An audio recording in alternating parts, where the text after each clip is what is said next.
China గురించి మాట్లాడలేదు. అయితే ఒక మొదటి రోజు మాట్లాడలేదు కనుక ఇక మాట్లాడడానికి కాదు, బట్ డెఫినెట్గా that reveals the unpredictable character of Donald Trump. Sir, అంటే ట్రంప్ అధ్యక్ష బాధ్యతలు చేపట్టక ముందు మీరు ఇచ్చిన విశ్లేషణలో భారత్పై ఎటువంటి ఎఫెక్ట్ ఉంటుందనేది మీరు డీటెయిల్డ్గా వివరించారు సార్. సో ఈ నిర్ణయాలు అంటే 200 ఎగ్జిక్యూటివ్ ఆర్డర్స్ ఇచ్చిన తర్వాత ఈ ఎఫెక్ట్ భారత్ మీద ఎంత? అంటే ఇప్పుడు మొదటి రోజుతోనే మన భారత్ పైన ఎఫెక్ట్ అండ్ డిసిషన్ ఎట్లా తీసుకుంటాం? అంటే ఈ నిర్ణయాల వల్ల ఏదైనా ఎఫెక్ట్ ఉంటుంది? ప్రతిదానికి మనకు ఇండియా స్పెసిఫిక్ యాక్షన్స్ ఉండవు కదా ట్రంప్ది. ట్రంప్ ఇప్పుడు టారిఫ్ గురించి ఇంతవరకు ఏం డిసిషన్ తీసుకోలేదు. డిసిషన్ తీసుకున్నప్పుడు ఎట్లుంటుంది? Right sir. అంటే ఎగ్జిక్యూటివ్ ఆర్డర్, ట్రంప్ ఇచ్చే ఎగ్జిక్యూటివ్ ఆర్డర్ అని చెప్పి పెద్ద చాలా వింటూ ఉన్నాం. ఎగ్జిక్యూటివ్ ఆర్డర్ అంటే ఏంటి సార్? ప్రభుత్వ నిర్ణయం అండి. గవర్నమెంట్ అంటే సాధారణంగా పార్లమెంట్ ఉభయ సభల్లో అమలు అయిన తర్వాత ఆదేశాలు ఏంటంటే ఎగ్జిక్యూటివ్ ఆర్డర్ ఏముంటుంది? అంటే బిల్లు సభలో ప్రవేశపెట్టడం, అంటే దీనికి కాంగ్రెస్ బిల్లు ఉండదు, చట్టం ఉండదు కదా.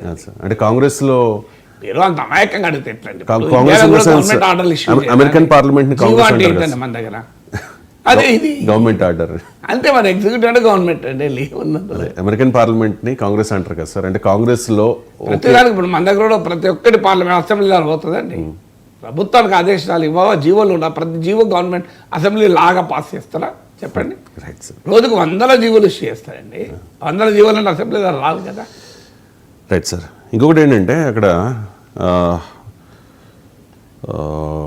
గురు పత్వంత్ సింగ్ పన్ను, అంటే ఖలిస్తానీ తీవ్రవాదిగా ముద్రపడ్డ పన్ను ఈ ట్రంప్ అధ్యక్ష పదవి స్వీకార కార్యక్రమంలో కనిపించి అక్కడ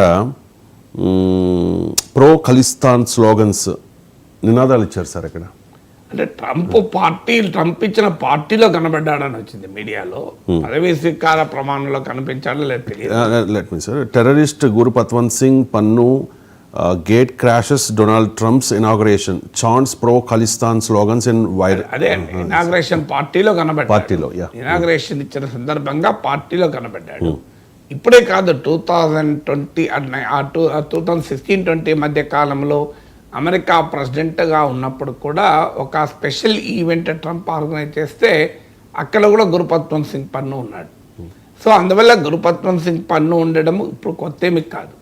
అయితే ఇప్పుడు తెలియదు, ఇంకా మనకు వివరాలు లేవు. ఎందుకంటే అంటే అమెరికా ప్రెసిడెంట్ ఇచ్చినటువంటి అఫీషియల్ డిన్నర్స్లో పాల్గొనడానికి 2 రకాల పద్ధతులు. ఒకటి, అమెరికా ప్రెసిడెంట్ టీం ఇన్వైట్ చేయొచ్చు.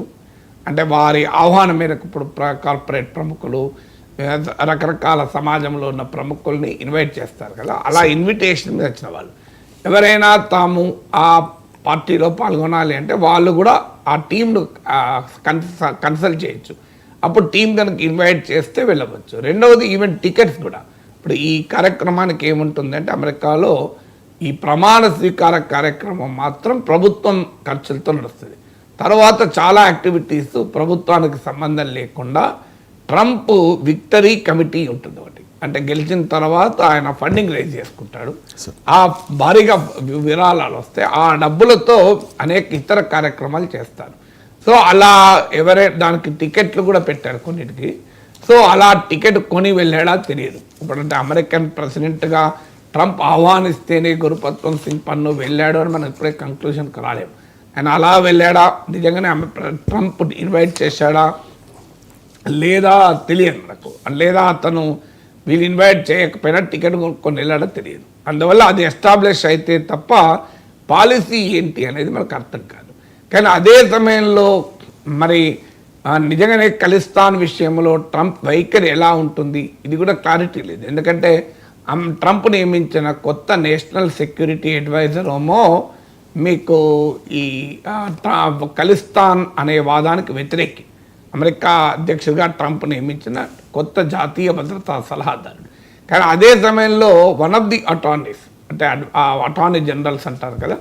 సో ఆ అటార్నీ జనరల్ టీంలో ఒక ఇండియన్ అమెరికన్ ఉమెన్ లాయర్ను కూడా నియమించారు. ఆమె క్లియర్గా పంజాబీ సిక్ మాత్రమే కాదు, ఖలిస్తాన్ అనుకూలులు కూడా. అంటే ఆమె గతంలో కూడా ఖలిస్తాన్ వాదానికి అనుకూలంగా అనేక స్టేట్మెంట్ కూడా ఇచ్చారు. సో ఒకవైపు ఏమో తన టీంలో నేషనల్ సెక్యూరిటీ అడ్వైజర్గా నియమించిన వ్యక్తి ఏమో ఖలిస్తాన్ డిమాండ్ను వ్యతిరేకిస్తూ గతంలో మాట్లాడిన ఉదాహరణలు ఉన్నాయి.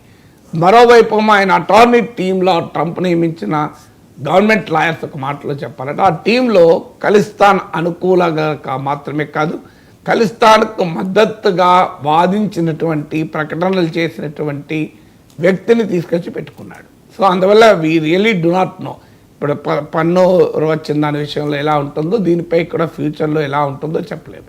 కానీ అమెరికానే కాదు, కెనడా కానీ యూకే కానీ ఇవన్నీ కూడా మొదటి నుంచి కూడా ఖలిస్తాన్ వాదుల పట్ల సాఫ్ట్గా ఉంటూ వచ్చింది. లేకపోతే పన్ను ఎలా ఉంటాడు అమెరికాలో?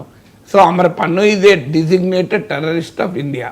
భారత ప్రభుత్వం అధికారికంగా తీవ్రవాదిగా ప్రకటించిన వ్యక్తి. ఈవెన్ టికెట్ కొనుక్కుందాం అనుకున్నా, ఇప్పుడు మన దగ్గర ఏదన్నా టికెట్ కొందామంటే ఒక మ్యూజియంలోకి వెళ్ళాలంటే ఆధార్ కార్డు చూపెడితే తప్ప టికెట్ ఇవ్వరు. సో అంత సెక్యూరిటీ రూల్స్ ఉంటాయి. సో ఆ సెక్యూరిటీ నిబంధనల ప్రకారం ఈవెన్ మీకు మన ఆధార్ కార్డు చూపెట్టాలి. నేను అండమాన్స్లో ఉన్నాను, మేము అక్కడ అండమాన్ జైలు సందర్శించడానికి వెళ్ళినా, అక్కడ నావెల్ మ్యూజియం చూడటానికి వెళ్ళాం, ఆంథ్రపాలజీ మ్యూజియం చూడటానికి వెళ్ళాం. అంతటా కూడా మాకు క్లియర్ అనుభవం, ఆధార్ కార్డు ఇస్తేనే టికెట్ అమ్మారు, లేకపోతే టికెట్ అమ్మలేదు. సో ఒక జైలు అండమాన్ జైలు చూడటానికైనా, ఒక మ్యూజియంలు చూడటానికి కూడా సెక్యూరిటీ రీజన్స్ రీత్యా ఆధార్ కార్డు ఇస్తేనే టికెట్ అమ్మారు. మరి అలాంటప్పుడు మీకు అమెరికా అధ్యక్షుడిగా ట్రంప్ ప్రమాణ స్వీకారానికి కావచ్చు, ట్రంప్ ఇచ్చే పార్టీలకు కావచ్చు, ఓ టికెట్ కొనాలంటే ఎవరికి పడతాను టికెట్ ఇస్తారా? టెర్రరిస్టులకు కూడా టికెట్లు అమ్ముతారా? సో ఇండియా ఇది డిక్లేర్ టెర్రరిస్ట్.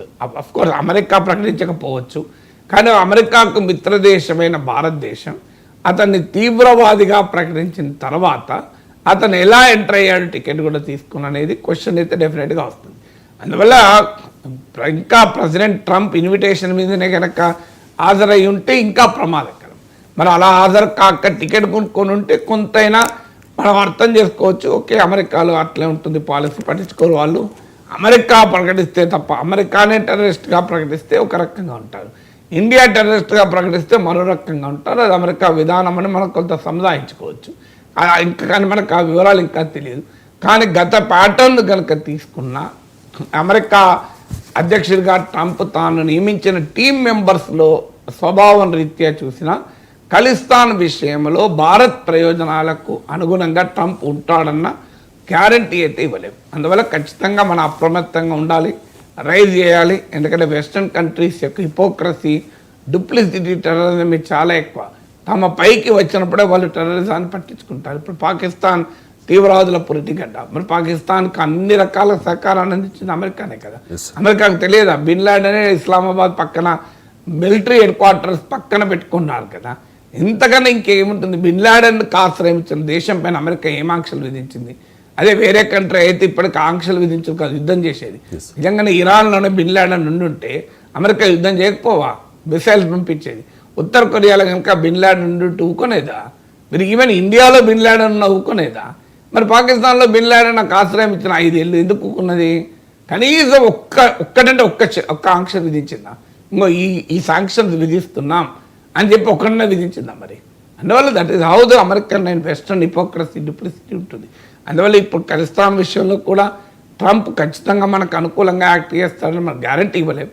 బట్ డెఫినెట్గా will have to wait and see. ఇప్పటికిప్పుడైతే మనం పన్నుకు విషయంలో కంక్లూజన్లకు రాలేము, బట్ కన్సర్న్ అయితే ఉండాలి. ఇక నెక్స్ట్